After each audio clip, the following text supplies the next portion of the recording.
Hola a todos.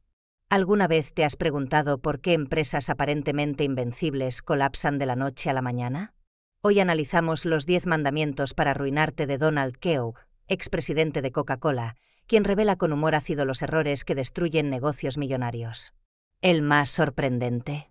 Un simple lápiz puede derribar imperios cuando la burocracia ahoga la innovación. Si eres emprendedor, directivo o simplemente quieres evitar el fracaso en tu carrera, este libro es tu manual antidesastre. Keough no habla desde la teoría, sino desde cicatrices reales como el fiasco de New Coke. Sus lecciones podrían salvarte de cometer errores que cuestan millones. Suscríbete para más análisis de libros que transformarán tu visión empresarial. Capítulo 1. El lápiz que derribó un imperio, cuando la burocracia ahoga.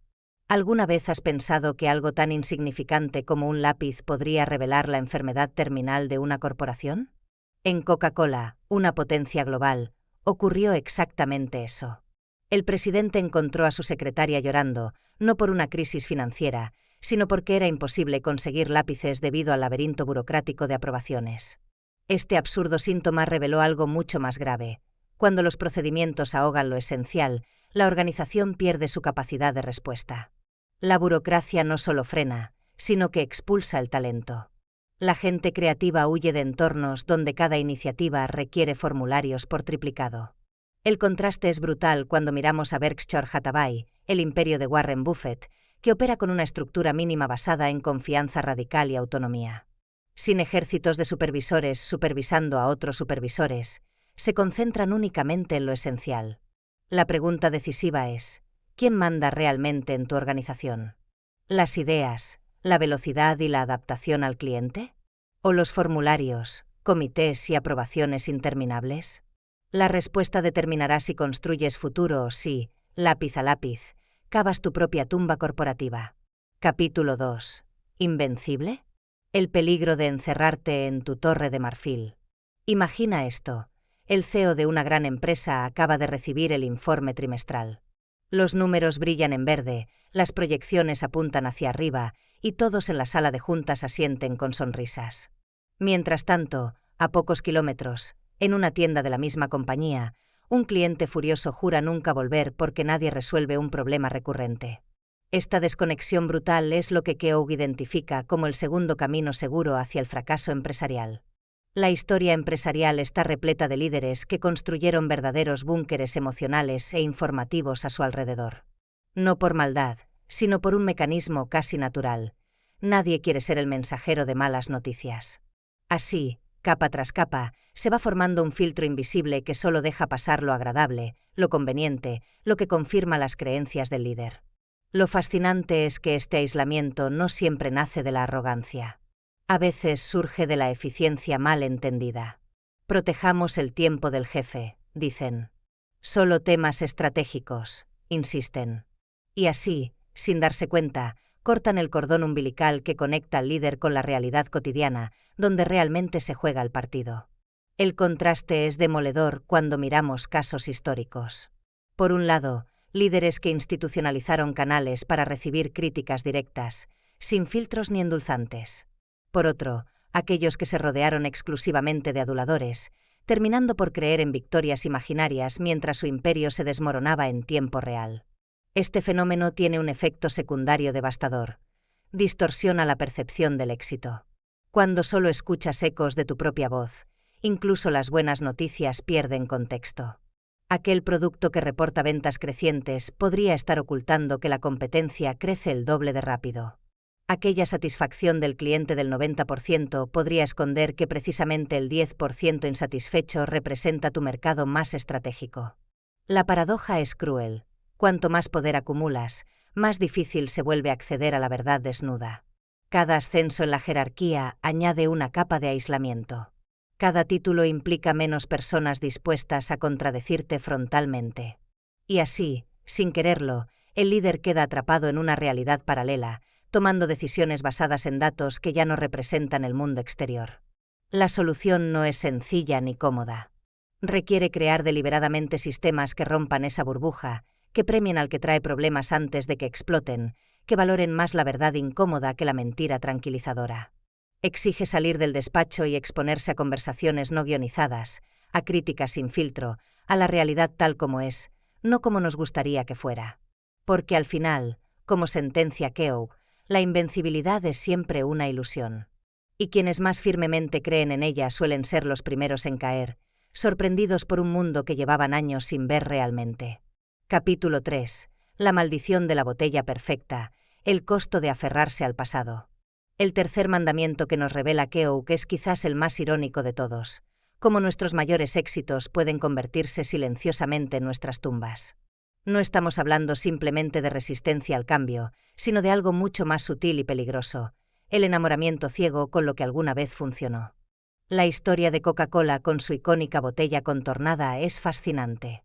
Mientras la compañía se regocijaba en la perfección de su envase patentado, Pepsi ejecutó una jugada brillante en su simplicidad: ofrecer más cantidad por el mismo precio. No atacaron el símbolo, atacaron la sed. Y Coca-Cola, hipnotizada por su propia leyenda, tardó en reaccionar a esta necesidad básica del consumidor. Lo que realmente me estremece es el caso de Kodak. En 1975, un ingeniero de Kodak inventó la primera cámara digital funcional del mundo. La respuesta de los ejecutivos fue demoledora, interesante, pero ni una palabra sobre esto a nadie. ¿Por qué enterrar semejante innovación? Porque su imperio estaba construido sobre la venta de película fotográfica y químicos para revelarla. La cámara digital no solo era una amenaza, era un suicidio corporativo. Protegieron tanto su gallina de los huevos de oro que cuando el mundo cambió, se quedaron sin nada. En 2012, la empresa que prácticamente inventó la fotografía moderna se declaró en bancarrota. Esta maldición no solo afecta a gigantes. Un restaurante familiar que se niega a actualizar su menú porque así lo hacía el abuelo, una tienda que rechaza el comercio electrónico porque nuestros clientes prefieren la experiencia física, un profesional que descarta nuevas metodologías porque llevo 20 años haciéndolo así y me ha ido bien. Son manifestaciones del mismo veneno. Lo verdaderamente perverso es que esta rigidez mental se disfraza de virtud, lealtad, tradición, consistencia. Nos contamos historias para justificar nuestra resistencia. Nuestros clientes valoran la estabilidad. No queremos diluir nuestra esencia. Si funciona, ¿para qué cambiarlo? Y mientras nos aferramos a estas narrativas reconfortantes, el mundo sigue girando sin esperarnos. La paradoja es cruel. Lo que te hizo grande puede impedirte seguir siéndolo. Cada éxito crea sus propias cadenas. Cada fórmula ganadora genera su propio dogma. Y en un mundo que cambia exponencialmente, los dogmas tienen fecha de caducidad cada vez más corta. La verdadera flexibilidad no consiste en abandonar lo que te hizo grande, sino en entender la esencia de por qué funcionó y estar dispuesto a reinventar la forma mientras preservas el fondo. No es casualidad que las empresas centenarias sean tan escasas. Muy pocas logran ese equilibrio entre honrar su pasado y abrazar su futuro. Capítulo 4. Del miedo a perderlo todo al riesgo calculado. ¿Te atreves a apostar? El éxito puede convertirse en tu peor enemigo. Parece contradictorio, ¿verdad? Pero es una trampa silenciosa que Keogh identificó con precisión.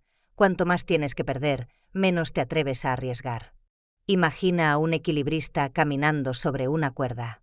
A 1 metro del suelo, avanza con soltura, incluso se permite algunos saltos. Pero colócalo a 100 metros de altura y cada paso se vuelve una agonía. La habilidad es la misma, lo único que ha cambiado es la percepción del riesgo. Esto es exactamente lo que ocurre en los negocios. Las empresas jóvenes, hambrientas, sin reputación que proteger, se lanzan a la conquista del mercado con audacia. Mientras tanto, los gigantes consolidados se paralizan ante decisiones que podrían amenazar su estatus. La paradoja es demoledora. El mismo éxito que te llevó a la cima puede impedir que sigas escalando. En Coca-Cola, Keogh desarrolló una intuición peculiar. Cuando todo parecía demasiado tranquilo, sonaban sus alarmas internas. La ausencia de problemas visibles no era motivo de celebración, sino de preocupación. Significaba que nadie estaba empujando los límites, que la organización se había acomodado en su zona de confort. Una calma excesiva no era síntoma de excelencia, sino de estancamiento. Para combatir esta parálisis, Keogh utilizaba un ejercicio mental. Ante una decisión difícil, se preguntaba cuál sería verdaderamente el peor escenario posible. No el catastrófico imaginario, sino el realista. ¿Perder dinero? ¿Dañar temporalmente la reputación? ¿Tener que empezar de nuevo? Al dimensionar correctamente las consecuencias, muchos miedos se revelaban como fantasmas sin sustancia. El riesgo cero es una ilusión peligrosa. Las empresas que intentan eliminarlo por completo terminan asumiendo el mayor riesgo de todos, la irrelevancia. Mientras se protegen de amenazas hipotéticas, el mercado evoluciona, los competidores innovan y los clientes cambian sus preferencias. La seguridad absoluta se convierte en el camino más seguro hacia la extinción. Lo fascinante es cómo el miedo se disfraza de virtud. Llamamos prudencia a la parálisis, responsabilidad a la indecisión y experiencia a la resistencia al cambio. Estos eufemismos nos permiten justificar la inacción sin enfrentar su verdadera causa, el terror a perder lo conquistado. El antídoto no es la temeridad, sino el riesgo calculado.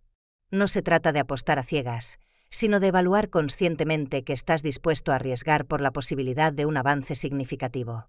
Como en el póker, no es cuestión de jugar cada mano, sino de saber cuándo vale la pena apostar fuerte. La próxima vez que te encuentres dudando ante una decisión importante, pregúntate, ¿mi cautela nace de la sabiduría o del miedo? ¿Estoy protegiendo algo valioso o simplemente evitando la incomodidad del riesgo? La respuesta sincera a estas preguntas puede ser la diferencia entre preservar tu éxito actual y alcanzar el siguiente nivel. Capítulo 5. El arte de equivocarse y admitirlo cuando el ego cuesta millones. Hay un momento en la vida de todo líder que define su verdadera grandeza. No es cuando toma una decisión brillante, sino cuando enfrenta su error más doloroso. Porque, amigos, todos nos equivocamos.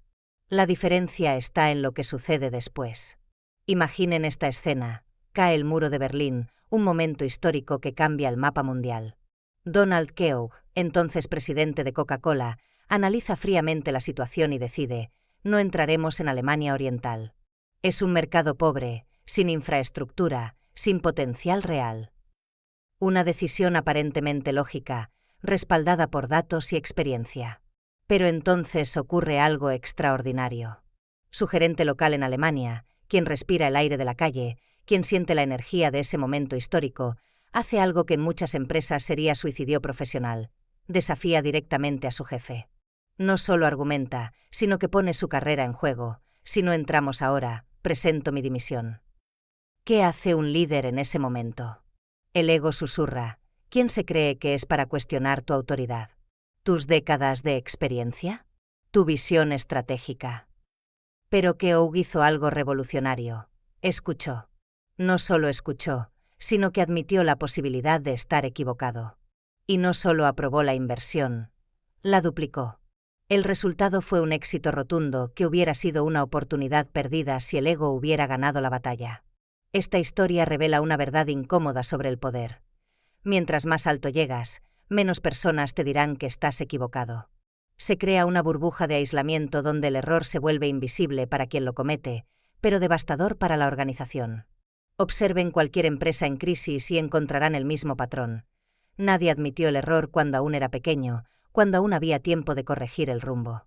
En su lugar, construyen elaboradas narrativas para justificar el fracaso: fueron las condiciones del mercado, cambios imprevistos en el comportamiento del consumidor, factores externos incontrolables, nunca nos equivocamos en la estrategia fundamental. El ego corporativo es como un virus que infecta toda la cultura organizacional. Crea un ambiente donde señalar problemas es visto como deslealtad, donde cuestionar decisiones es interpretado como insubordinación. Y así, lentamente, la empresa pierde su capacidad de autocorrección, su mecanismo inmunológico contra el error. La paradoja es fascinante. Mostramos mayor respeto por líderes que admiten sus errores, pero sentimos terror de admitir los nuestros. Confundimos vulnerabilidad con debilidad, cuando realmente la capacidad de decir «me equivoqué» es la mayor demostración de fortaleza y seguridad personal. ¿Por qué es tan difícil? Porque el cerebro humano está programado para proteger nuestra autoimagen. Admitir un error crea disonancia cognitiva, ese incómodo estado mental donde nuestras acciones contradicen nuestra percepción de nosotros mismos. Soy un líder competente choca frontalmente con tomé una decisión desastrosa. Para resolver esa disonancia, el cerebro prefiere distorsionar la realidad antes que ajustar la autoimagen. Las consecuencias de esta dinámica son devastadoras. Las organizaciones invierten millones en proyectos fallidos porque nadie quiere ser el primero en decir esto no está funcionando. Continúan estrategias equivocadas durante años porque cambiar significaría admitir el error inicial. Pierden talento valioso porque prefieren silenciar a quienes señalan problemas. La verdadera innovación, la auténtica agilidad empresarial, solo florece en culturas donde el error es visto como parte del aprendizaje, no como una mancha en el expediente. Donde la pregunta no es quién es el culpable, sino qué podemos aprender de esto. El arte de equivocarse bien tiene 3 componentes esenciales: rapidez en reconocer el error, humildad para admitirlo públicamente y determinación para corregirlo decisivamente. Keough demostró los 3 cuando cambió su postura sobre Alemania Oriental.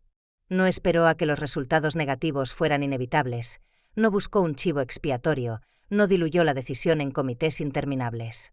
Reconoció, admitió y corrigió. En un mundo empresarial obsesionado con la infalibilidad, con líderes que proyectan certeza absoluta, la capacidad de navegar el error con elegancia se ha convertido en la habilidad más escasa y valiosa. No es debilidad, es el último refugio de la auténtica fortaleza. La próxima vez que enfrentes un error, recuerda, lo que está en juego no es solo el resultado inmediato, sino la cultura que estás construyendo. Una cultura de miedo y encubrimiento, o una de aprendizaje y crecimiento. La diferencia puede costar millones, o salvarlos. Capítulo 6. El síndrome del «ya lo sé todo», cuando la superficialidad te hace naufragar. Lo que nos mete en problemas no es lo que no sabemos, es lo que sabemos con seguridad, pero que resulta que no es así. Esta frase de Mark Twain revela la trampa más sutil y devastadora para cualquier líder: la ilusión del conocimiento. El verdadero peligro no está en reconocer nuestra ignorancia, sino en esa zona gris donde creemos dominar un tema cuando apenas hemos rozado su superficie. Es como un veneno silencioso que se infiltra en las organizaciones más exitosas precisamente cuando alcanzan la cima. Estamos ahogándonos en datos mientras morimos de sed por sabiduría real. Las empresas acumulan terabytes de información, construyen dashboards impresionantes, contratan analistas brillantes, y aún así, las decisiones cruciales se toman entre reuniones, con la mente dividida, basándose en resúmenes ejecutivos que apenas arañan la complejidad de los problemas. ¿Por qué fracasó Kodak teniendo todos los datos sobre la revolución digital? ¿Por qué Nokia, con sus estudios de mercado exhaustivos, no vio venir el tsunami del iPhone? No fue falta de información. Fue el síndrome del «ya lo sé todo» en su máxima expresión. Creyeron entender el futuro basándose en análisis superficiales de tendencias que interpretaron a través del filtro de su éxito pasado. Este síndrome se manifiesta en 3 trampas mortales que Keough identifica con precisión quirúrgica. Primera trampa: la parálisis por sobreexposición informativa. Cuando la avalancha de datos es tan abrumadora que el cerebro, incapaz de procesarla adecuadamente, se aferra a los patrones más familiares o a los datos más recientes, ignorando señales críticas. Es como intentar encontrar una aguja en un pajar mientras alguien arroja constantemente más paja. Segunda trampa: la falsa comprensión. Tener los datos correctos no significa entenderlos correctamente.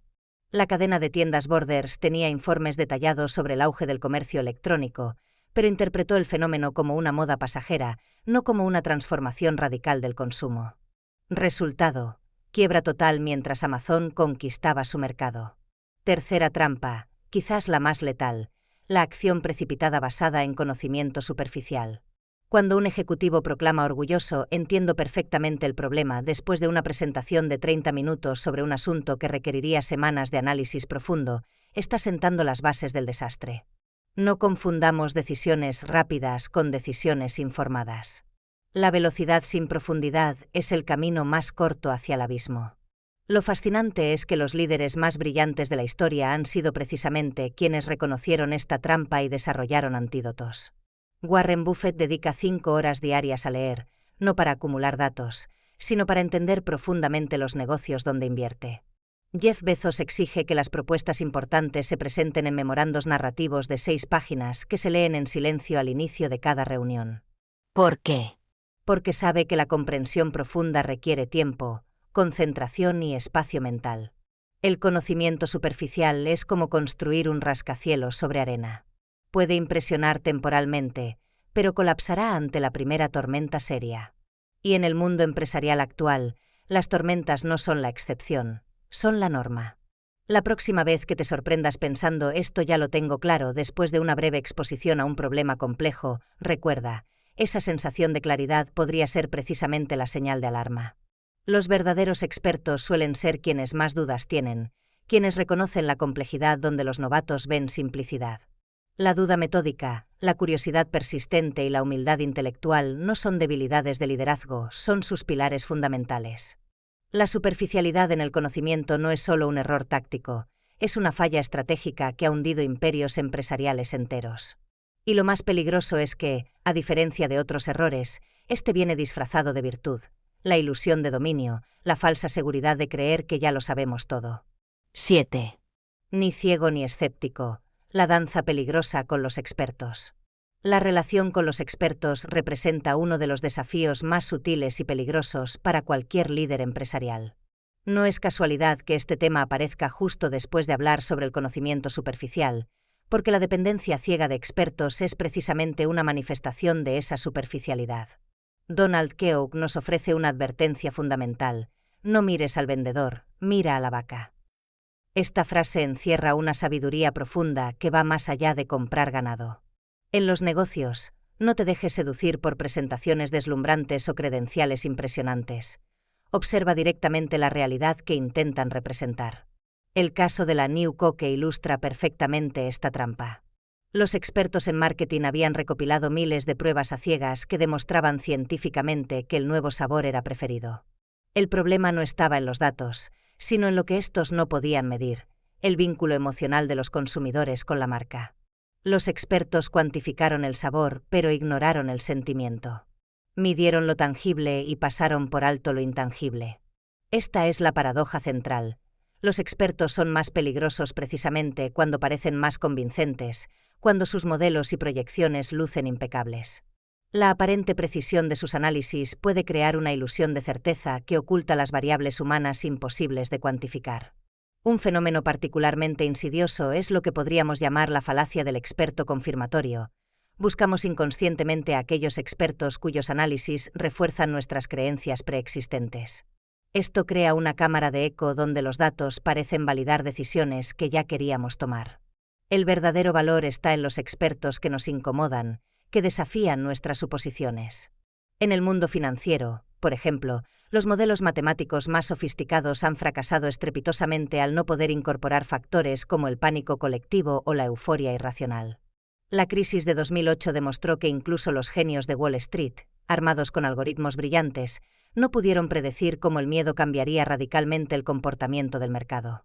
El equilibrio adecuado no consiste en rechazar a los expertos, sino en integrar su conocimiento especializado con nuestra propia observación directa y experiencia.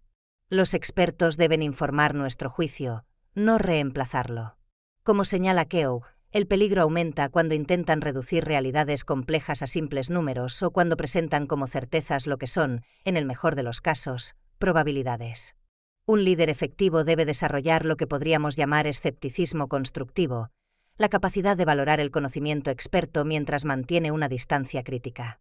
Debe preguntar no solo qué dicen los datos, sino también qué podrían estar omitiendo estos datos, y qué factores humanos, culturales o emocionales escapan a este análisis. La verdadera sabiduría en este ámbito consiste en reconocer que los expertos son herramientas, no oráculos. Son mapas que representan el territorio, no el territorio mismo. Y como todo buen navegante sabe, incluso el mejor mapa no puede capturar todas las corrientes, todos los vientos cambiantes de la realidad. 8. Fichas de plástico vs dinero real. ¿Entiende tu equipo lo que cuesta un error? ¿Alguna vez te has preguntado por qué en los hospitales los médicos hablan de pacientes y no de personas? ¿O por qué en el ejército se refieren a las bajas como daños colaterales en lugar de muertes civiles? Es la misma psicología que usan los casinos cuando cambian tu dinero por fichas. La abstracción nos desconecta del impacto real. En las empresas sucede algo devastador. Convertimos el dinero real en abstracciones.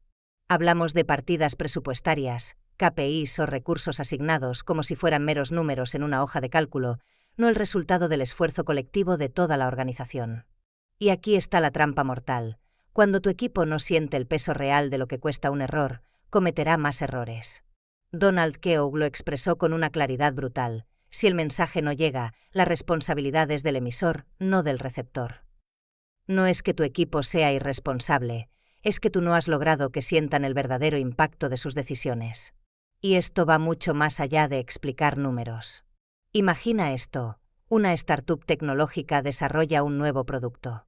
El equipo técnico detecta un pequeño bug, pero decide posponerlo porque no es crítico. 3 meses después, ese pequeño bug provoca que un cliente importante pierda datos cruciales y cancele su contrato anual de 200.000 euros. ¿Qué falló? No fue la capacidad técnica, sino la incapacidad de traducir pequeño bug a posible pérdida de 200.000 euros y daño reputacional irreparable. La clave está en transformar lo abstracto en concreto, lo distante en inmediato. No basta con decir esto cuesta X. Hay que traducirlo a términos que generen una conexión emocional.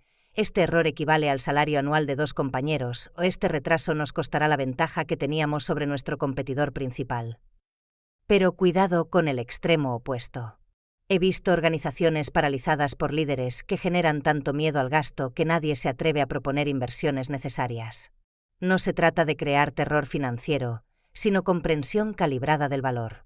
La pregunta no es solo cuánto cuesta, sino qué valor genera este coste, y qué coste tiene no hacer nada. La próxima vez que presentes un presupuesto o discutas sobre recursos, pregúntate: ¿estoy hablando de fichas de plástico o estoy ayudando a mi equipo a sentir el peso real del dinero que representan esas decisiones? Porque en el momento crítico, cuando alguien deba decidir si vale la pena invertir tiempo extra en revisar un trabajo o ignorar una señal de advertencia, lo que determinará su acción no será un manual de procedimientos, sino su comprensión visceral de lo que realmente está en juego. 9. El brillo engañoso del éxito rápido. La ética no es negociable. Imagina esto: una empresa valorada en 70.000 millones de dólares que desaparece en cuestión de semanas. No estamos hablando de ciencia ficción, sino del caso real de Theranos. Elizabeth Holmes, su fundadora, pasó de ser portada de Forbes como la multimillonaria más joven que revolucionaría la medicina a enfrentar cargos criminales. ¿Qué pasó? Simple: construyó un imperio sobre mentiras, falsificando resultados de pruebas médicas que nunca funcionaron. Este caso nos lleva directamente al corazón de lo que Peter Drucker, el maestro del management, sentenciaba con claridad brutal: no existe tal cosa como la ética empresarial. Solo existe la ética. Punto. La misma vara que usas para medir tu vida personal debe aplicarse a tu negocio. No hay zonas grises ni excepciones. La tentación de separar ambos mundos surge cuando la presión del mercado se vuelve insoportable. Wall Street exige resultados trimestrales cada vez mejores, y ese ciclo implacable de expectativas crecientes crea un caldo de cultivo perfecto para los atajos éticos. Solo ajustamos un poco las cifras, diferimos este gasto para el próximo trimestre, ocultamos temporalmente esta pérdida, pequeñas concesiones que parecen inofensivas pero que abren la puerta al abismo. Lo fascinante y peligroso es cómo estos compromisos éticos suelen comenzar, no con grandes fraudes, sino con pequeñas optimizaciones. El caso de Bausch Lomb, una respetada empresa de productos ópticos, ilustra perfectamente esta pendiente resbaladiza. Su CEO, presionado por mantener el crecimiento, comenzó a enviar productos no solicitados a distribuidores al final de cada trimestre, registrándolos como ventas. Cuando este truco ya no fue suficiente, las manipulaciones se volvieron más agresivas hasta que todo el castillo de naipes se derrumbó. Una empresa centenaria vio su reputación destruida por la obsesión con los resultados inmediatos. Existe otro catalizador de este deterioro ético que rara vez se menciona: el culto a la personalidad del CEO. Cuando un líder empresarial se convierte en celebridad, surge una dinámica perversa. Adam Neumann de WeWork es el ejemplo perfecto. Mientras daba discursos visionarios sobre elevar la conciencia mundial y aparecía en eventos exclusivos, su empresa quemaba miles de millones sin un modelo de negocio viable. La distancia entre su imagen pública y la realidad financiera creció hasta volverse insostenible. Cuando finalmente intentaron salir a bolsa, los números reales expusieron el abismo, y la valoración de la empresa se desplomó de 47.000 millones a menos de 8.000 millones en cuestión de semanas. Lo que estos casos nos enseñan es que la ética no es negociable precisamente porque es invisible hasta que se rompe. Como el oxígeno, no lo notas hasta que falta. Una vez que cruzas esa línea, el camino de regreso es prácticamente imposible. La confianza, ese activo intangible pero fundamental, no se recupera con una disculpa o una reestructuración.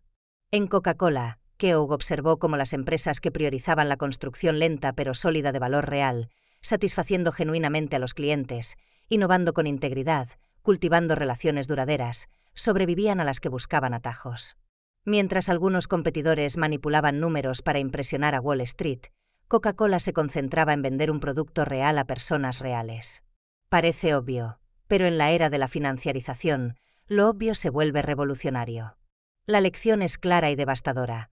Cuando sacrificas la ética por resultados rápidos, no estás construyendo un atajo hacia el éxito, sino excavando el túnel de tu propia destrucción. La pregunta no es si el colapso llegará, sino cuándo. Y cuando ocurre, no solo destruye empresas, sino vidas enteras, empleados, accionistas, clientes, comunidades. La próxima vez que sientas la presión de embellecer un resultado o tomar un atajo ético, recuerda, esa línea invisible, una vez cruzada, se convierte en un abismo. No existe tal cosa como una pequeña violación ética, del mismo modo que no existe estar un poco embarazada. O mantienes tu integridad intacta, o la pierdes por completo. 10. El fantasma del futuro, optimista por necesidad o pesimista por defecto. Hay una trampa mental que atrapa a muchos líderes y es más peligrosa que cualquier crisis externa, el pesimismo estratégico. No hablo del pesimismo casual o momentáneo, sino de esa configuración mental que se instala como sistema operativo predeterminado en nuestra toma de decisiones. Lo fascinante es que este pesimismo se disfraza de prudencia. Soy realista, dice el ejecutivo que rechaza sistemáticamente toda innovación. Solo analizo todos los riesgos, argumenta quien nunca da luz verde a ningún proyecto.